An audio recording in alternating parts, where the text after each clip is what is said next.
प्रिय मित्रों, दर्शकों तथा मेरी पुस्तकों के पाठकों, मैं भारतीय राज्य व्यवस्था के अंतर्गत भारतीय संविधान की विशेषता पर एक लेक्चर दिया था तथा कुछ प्रमुख और आधारभूत विशेषताएं विवेचन के लिए शेष रह गई थी।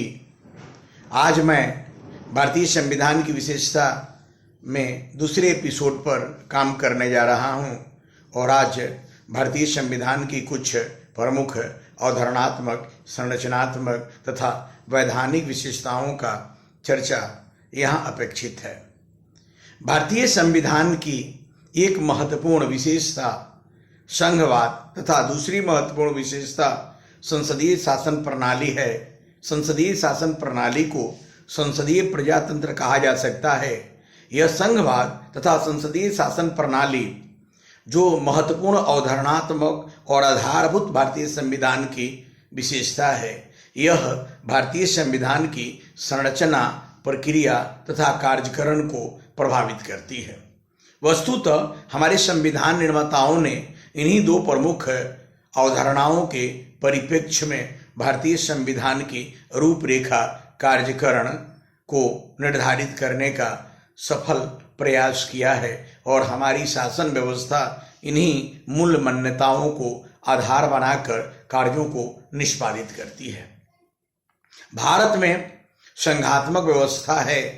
अमेरिका, कनाडा, ऑस्ट्रेलिया, स्विट्जरलैंड जैसे दूसरे देशों में भी संघात्मक व्यवस्था है। भारत की जो संघात्मक व्यवस्था है उन देशों से अलग स्वरूप की है, इसलिए अनोखा है। भारत में संघवाद है क्योंकि संघवाद की जो मानक विशेषताएं हैं वह भारत में उपस्थित है। भारतीय राज्य व्यवस्था के अंतर्गत उन मानक विशेषताओं को देखा जा सकता है। संघवाद की सबसे महत्वपूर्ण, आधारभूत और मानक विशेषता है दोहरी सरकार का होना। भारत में भी दो प्रकार की सरकार है, संघ की सरकार तथा राज्यों की सरकार, इसलिए भारत में संघवाद है। संघवाद के अनुरूप भारत में संघ और राज्यों के बीच में शक्तियों का विभाजन किया गया है। हम आगे देखेंगे जब संघवाद की विस्तृत चर्चा करेंगे कि कनाडा से प्रभावित होकर भारतीय संविधान के अंतर्गत संघ और राज्यों के बीच में शक्तियों के विभाजन के लिए 3 सूचियों को 7वीं अनुसूची के अंतर्गत प्रस्तुत किया गया है। संघ सूची, समवर्ती सूची और राज्य सूची। स्पष्ट है कि संघवाद के अनुरूप भारत में संघ और राज्यों के बीच में शक्तियों का विभाजन है। संघवाद के अनुरूप लिखित निर्मित संविधान है। यह अलग बात है कि संघवाद न केवल लिखित निर्मित संविधान बल्कि कठोर संविधान और दोहरे संविधान की मांग करता है। भारत में लिखित निर्मित संविधान तो संघवाद के अनुरूप है, लेकिन संघवाद के जैसे दोहरे संविधान यानी संघ और राज्यों का अलग अलग संविधान नहीं है। हमारे यहाँ एकात्मक राज्य सदृश एकल संविधान है। संघवाद के अंतर्गत राज्यों के अस्तित्व को अक्षुण्ण रखने के लिए कठोर संविधान को अपनाया जाता है, जैसा कि अमेरिकी संविधान है। हमारा संविधान भी अमेरिका के जैसा कठोर तो नहीं है, लेकिन ब्रिटेन के जैसा लचीला भी नहीं है। स्पष्ट है कि हमारा संविधान भी एक सीमा तक कठोर है। वस्तुतः भारतीय संविधान में, जैसा कि हमने संविधान संशोधन में बताया, कठोरता और लचीलापन के बीच का रास्ता को अख्तियार किया गया है, लेकिन हमारे यहाँ संघवाद के जैसे संविधान लिखित निर्मित है। संघवाद के अंतर्गत न्यायपालिका की सर्वोच्चता के सिद्धांत को अपनाया जाता है। भले अमेरिका जैसा भारतीय संविधान में न्यायिक सर्वोच्चता के सिद्धांत की घोषणा नहीं की गई है, लेकिन न्यायिक पुनरावलोकन जरूर है और न्यायिक पुनरावलोकन के आधार पर व्यवहारिक रूप में भारत में न्यायिक सर्वोच्चता का सिद्धांत कार्य करता है। स्पष्ट है कि जो संघवाद की यह मानक विशेषताएं हैं वह भारत में है। स्पष्ट है कि भारत में जो संघवाद है वह कुछ ऐसी विशेषताओं को जरूर लिए हुए है जो संघवाद से अलग भी दिखता है। तभी तो डी.डी. बसु ने कहा कि भारत में संघात्मक और एकात्मकता का सम्मिश्रण है, या एम.बी. पायली ने कहा कि भारतीय संविधान शरीर से संघात्मक और आत्मा से एकात्मक है, या सबसे सटीक तो केसी वेयर ने कहा कि भारत अर्ध संघात्मक है, या भारतीय संविधान में अर्ध संघात्मकता है। चूंकि एक तरफ जहां भारत में संघवादी विशेषताएं, मानक विशेषताएं दृष्टिगोचर होती है, वहीं दूसरी तरफ हम देख रहे हैं कि अनेक ऐसी विशेषताएं हैं जो संघवाद से अलग दिखती है, जैसे आपातकालीन प्रावधान, अवशिष्ट शक्ति का केंद्र में होना, राज्यों के संवैधानिक प्रमुख में के रूप में राज्यपाल का होना जिसकी नियुक्ति केंद्र सरकार के द्वारा किया जाना, संविधान एकल संविधान का होना, एकल नागरिकता का होना, संविधान संशोधन में संसद की सर्वोच्चता का होना, इन तमाम बातों से अखिल भारतीय सेवा भी है, इन तमाम बातों से एकात्मकता या एकात्मक राज्य की विशेषताएं दृष्टिगोचर होती है। इसीलिए तो भारत का जो संघवाद है अपने आप में अनोखा संघवाद है। भले कनाडा, ऑस्ट्रेलिया और अमेरिका की संघवाद की कुछ विशेषताएं जरूर यहाँ पर स्वीकार की गई है, लेकिन भारतीय संविधान की यह संघात्मक विशेषता अपने आप में अनोखी है, विशिष्ट है। भारत में एक तरफ संविधान की विशेषता के रूप में यदि संघवाद की चर्चा अपेक्षित है, तो दूसरी तरफ संसदीय शासन प्रणाली, जिसे संसदीय प्रजातंत्र कहा जाएगा, वह भी है। और संसदीय प्रजातंत्र के अंतर्गत दो प्रकार की कार्यपालिका होती है, एक नाम मात्री कार्यपालिका और दूसरी वास्तविक कार्यपालिका। हमारे यहाँ भी हमारा राष्ट्रपति संघ में नाम मात्र का है और मंत्रिपरिषद, जिसका प्रमुख प्रधानमंत्री होता है, वास्तविक है। संसदीय प्रजातंत्र के अनुसार विधायिका और कार्यपालिका एक दूसरे से समन्वित होती है, हमारे यहाँ भी है। संसदीय प्रजातंत्र के अंतर्गत विधायिका के प्रति कार्यपालिका उत्तरदायी होती है, भारत में भी है।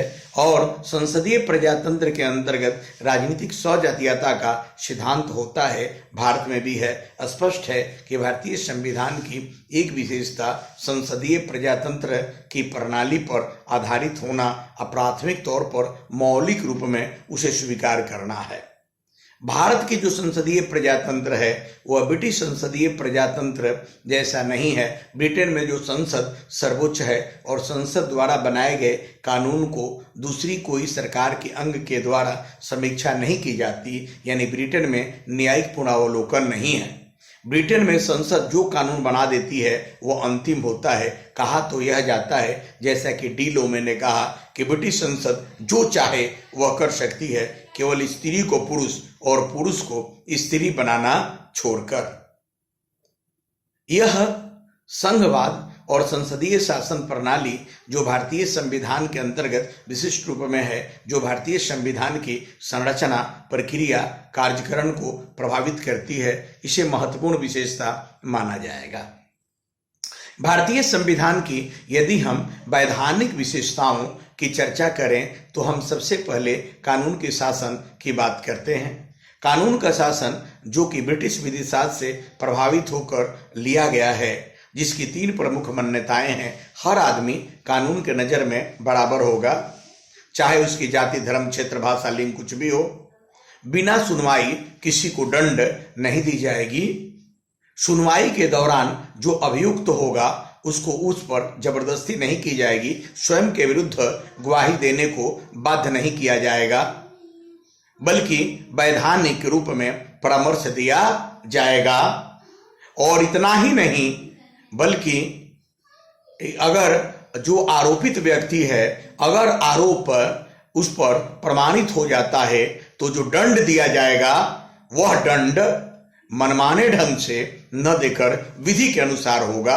कानून का शासन की यह तीन मौलिक मान्यता के अंतर्गत यह भी है कि एक अपराध के लिए एक से अधिक बार, यानी 2 बार या अधिक बार सजा नहीं दी जाएगी, जिसे जियोपार्डी प्रिंसिपल कहा जाता है।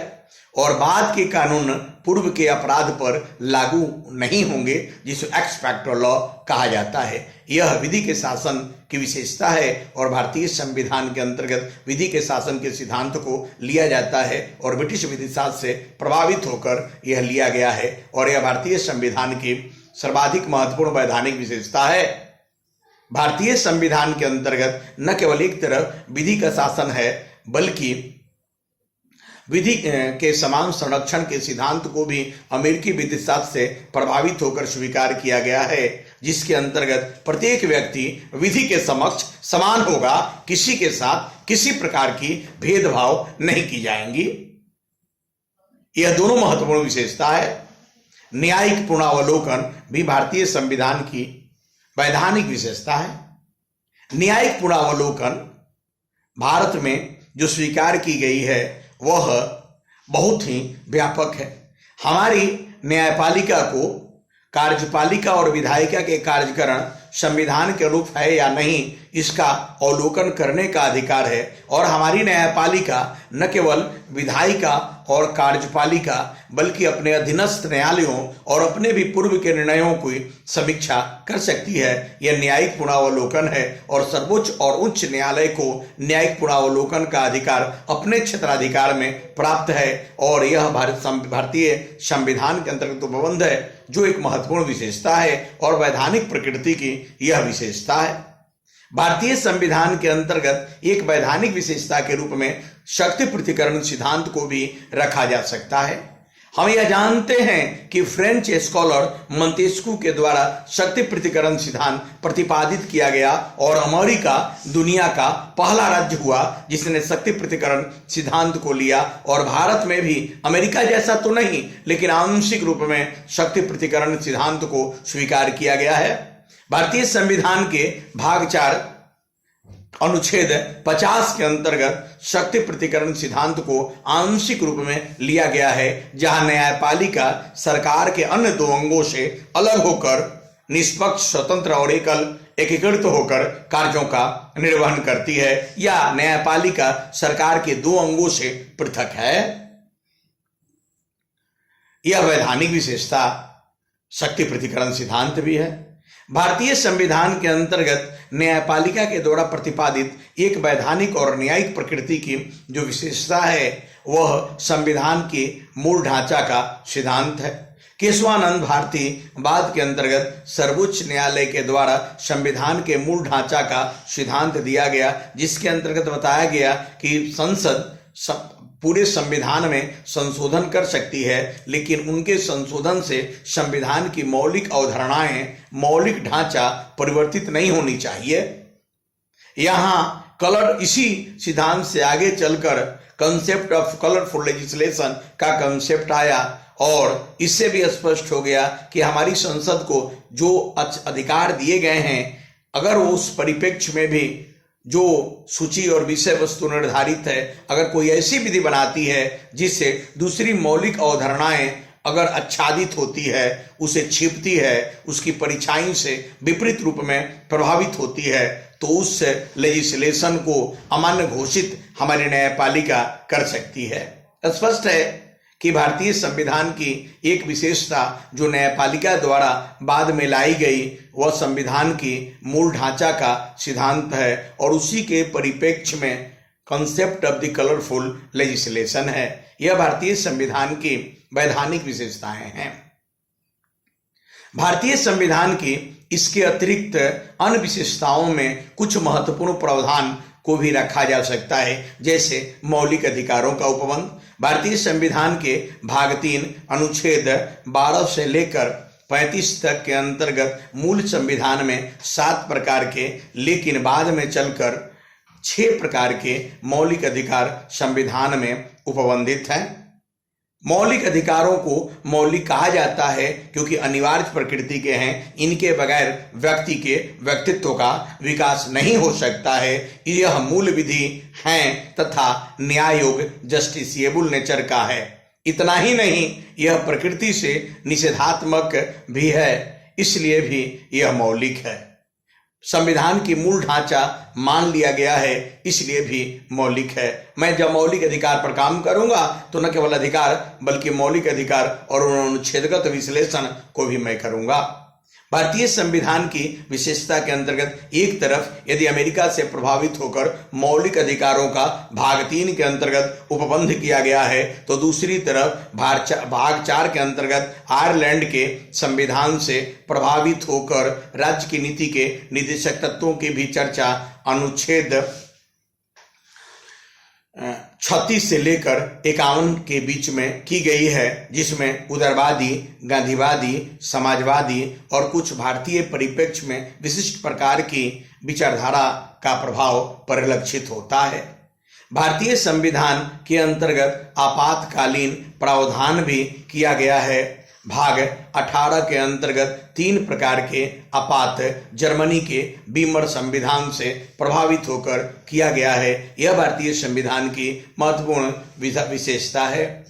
भारतीय संविधान में भाग 2 के अंतर्गत अनुच्छेद 5 से 11 तक नागरिकता विषयक उपबंध किए गए हैं और उसके अतिरिक्त भी नागरिकता विषयक नियम बनाए गए हैं। मैं उन पर अलग से काम करूंगा, लेकिन यह स्पष्ट है कि हमारे यहाँ एकल नागरिकता के सिद्धांत को अपनाया गया है।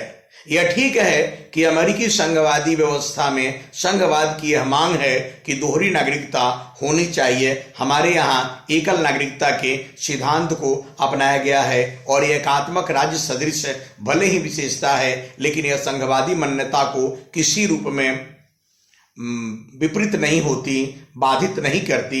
इसीलिए हमारे यहाँ एकल नागरिकता के सिद्धांत को अपनाया गया है। कहना नहीं होगा कि एकल नागरिकता भारत में जहाँ इतनी भौगोलिक सांस्कृतिक विविधताएं हैं, लोगों में एकजुटता लाती है, एकत्व की भावना लाती है, जो एकत्व की भावना, वननेस फीलिंग राष्ट्रवाद के लिए अनिवार्य है। इसलिए एकल नागरिकता के सिद्धांत को भारत में आवश्यक और महत्वपूर्ण माना गया है।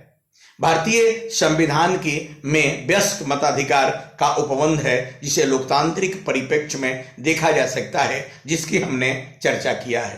कहना नहीं होगा कि भारतीय संविधान के प्रत्येक अनुच्छेद अपने आप में विशिष्ट उद्देश्य और महत्व रखते हैं, सभी विशेषता के अंतर्गत रखे जा सकते हैं, लेकिन अभी हमने बहुत संक्षिप्त रूप में भारतीय संविधान की आधारभूत और मौलिक विशेषताओं की चर्चा की, जो कि संरचनात्मक, प्रक्रियात्मक, अवधारणात्मक, वैधानिक और कार्यात्मक प्रकृति की है। इन्हीं की चर्चा आप लोग करेंगे। भारतीय संविधान की विशेषताओं को बहुत मैंने संक्षिप्त रूप में रखा है, फिर भारतीय संविधान के अलग पक्ष में मैं काम करूंगा। यह भारतीय राज्य व्यवस्था का दूसरा एपिसोड होगा। मित्रों, मेरे द्वारा भारतीय राज्य व्यवस्था का अलग अलग सभी पक्षों का अध्ययन कराया जाएगा। पहले भी मैंने कहा है कि मैंने जो आपको लेसन देना शुरू किया है, उसी परिप्रेक्ष्य में एपिसोड के अनुसार मैं काम करता चलूंगा और उसी के परिप्रेक्ष्य में आप महत्वपूर्ण जो बाजार में उपलब्ध किताबें हैं उसके अनुसार आप अध्ययन करेंगे। Thank you. चलिए फिर तीसरे भारतीय राज्य व्यवस्था के एपिसोड में दूसरे विषय वस्तु के साथ हम आएंगे। इस रूप में आप काम करते चले। Okay, thank you. मेरे द्वारा संघवाद और संसदीय शासन प्रणाली पर अलग पृथक रूप में काम किया जाएगा। इसके बाद जो मेरी तीसरी एपिसोड होंगी, जो भारतीय संविधान की विशेषता को और स्पष्ट करेगी, वह संघवाद होगा। उस पर मैं काम करूंगा। Thank you. दूसरे वीडियो में फिर हम संघवाद पर काम आपके लिए करेंगे। Thank you. ओके।